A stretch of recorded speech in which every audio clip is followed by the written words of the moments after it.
আসসালামু আলাইকুম everyone, welcome to my channel RMC cooking student blog. আজকে আমি আপনাদের জন্য নিয়ে এসেছি খুব মজাদার একটা রেসিপি, সেটা হলো চিংড়ি পোলাও। খুব সহজেই কিভাবে চিংড়ি পোলাও তৈরি করা যায় সেটাই দেখাবো আজকে আমি এখানে গলদা চিংড়ি নিয়েছি 6টি আর 1 কাপ পরিমাণ চাউল নিয়েছি।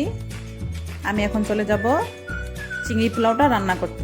আমি কড়াইয়ের মধ্যে তেল দিয়ে দিলাম, এর মধ্যে আমি পেঁয়াজ দিয়ে দিলাম। পেঁয়াজটা যখন হালকা ভাজা হবে তখন আমি এর মধ্যে 1 চা চামচ পেঁয়াজ বাটা, 1 চা চামচ আদা রসুন বাটা, একটা এলাচ, 2টা দারচিনি, 2টা তেজপাতা, পরিমাণ মতো লবণ, 1/2 চা চামচ হলুদ গুঁড়া, 1/2 চা চামচ মরিচ গুঁড়া, 2 টেবিল চামচ দই দিয়ে মশলাটা একটু আমি ভালো করে কষিয়ে এর মধ্যে চিংড়িটা দিয়ে দিব। চিংড়িটা যখন ভালো করে কষানো হয়ে যাবে তখন আমি এর মধ্যে বাদাম বাটা দিয়ে দিলাম 1 চা চামচ, কাঁচামরিচ দিয়ে দিব 5-6টি, দিয়ে আর একটু ভালো করে চিংড়িটা কষিয়ে নেব।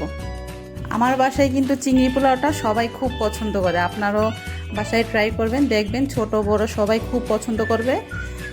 আমার চিংড়িটা কষানো হয়ে গেছে, এখন আমি একটা বাটিতে চিংড়িগুলো আলাদা করে তুলে রাখবো। আপনারা চাইলে চিংড়ির মধ্যেও রাইসটা দিতে পারেন। আমি আসলে সবগুলো চিংড়ি আলাদা করে তুলে নিয়ে তারপরে এর মধ্যে আমি যে রাইসটা ধুয়ে রেখেছিলাম সেই রাইসটা দিয়ে দিলাম। রাইসটা দেওয়ার পর আমি মশলার সাথে রাইসটা একটু ভালো করে কষিয়ে নিব। ভালো করে কষানো হয়ে গেলে এর মধ্যে আমি পরিমাণ মতো পানি দিয়ে দিব। এখন আমি একটা ঢাকনা দিয়ে 5 মিনিটের মতো রেখে দিব রাইসটা সিদ্ধ হওয়ার জন্য।